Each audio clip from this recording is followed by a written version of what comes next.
My warmest greetings to the students, faculty, and administrators of the University of the Philippines, Manila, as you celebrate Women's Month 2021. Thank you to the Center for Gender and Women's Studies for organizing this celebration and for all the work that you do to advance the empowerment of women in the country. Across the globe, women are breaking the glass ceiling, taking the lead against a crisis that is testing the resolve of even the most advanced countries. In New Zealand, Prime Minister Jacinda Ardern showed that compassionate and collective leadership is key in combating the pandemic. In Germany, Chancellor Angela Merkel's data-driven approach in developing policy has been key in achieving a far lower death rate than its neighbors. And in Taiwan, we see the dignified resilience of President Tsai Ing-wen as she leads one of the most successful efforts in the world, controlling the spread of COVID-19 without putting the nation in full lockdown. But we do not have to look too far to find proof that leaders who are competent and compassionate, empowering and nurturing, collaborative and strategic get things moving in times of crisis. Here in the Philippines, women leaders in local communities have been finding ways around the obstacles, implementing policies, adapting to the crisis, and making sure families are well informed. Filipinas are also paving new paths in business, in retail, and in the healthcare industry, taking the initiative despite adversity to extend their reach to help those who need it the most. The reality, however, is that women too are bearing the disproportionate brunt of the pandemic's impact. We see mothers breastfeeding while in Zoom meetings, wives trapped in quarantine with abusers, poor women carrying a heavier load for families struggling to survive. Clearly, issues of gender and women empowerment cannot be put by the wayside to service so-called more important matters. In fact, they take on even greater urgency today.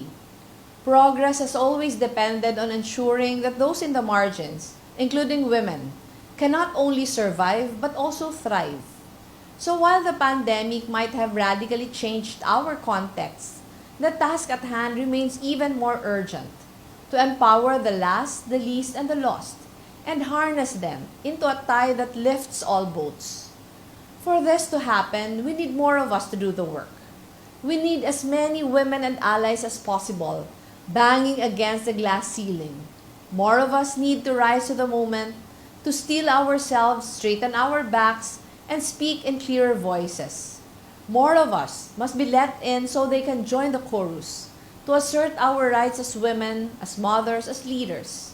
That is why it gives me great hope to see that we continue to gather not just to celebrate, but to do work as a community bound by a shared vision.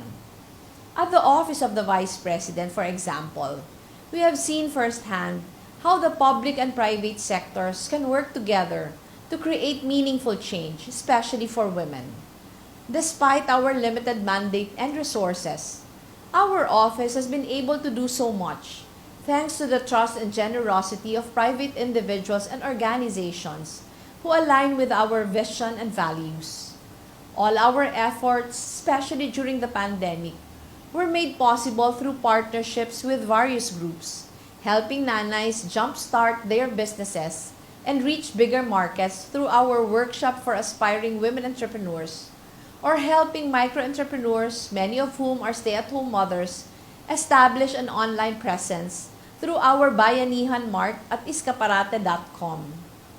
In this endeavor, UP is also one of our reliable partners. We collaborated with your Center for Women's and Gender Studies in Diliman to develop Angat Bayi, a political empowerment program that capacitates women leaders to be more politically active and advance a people-centered, gender-responsive, and sustainable development agenda.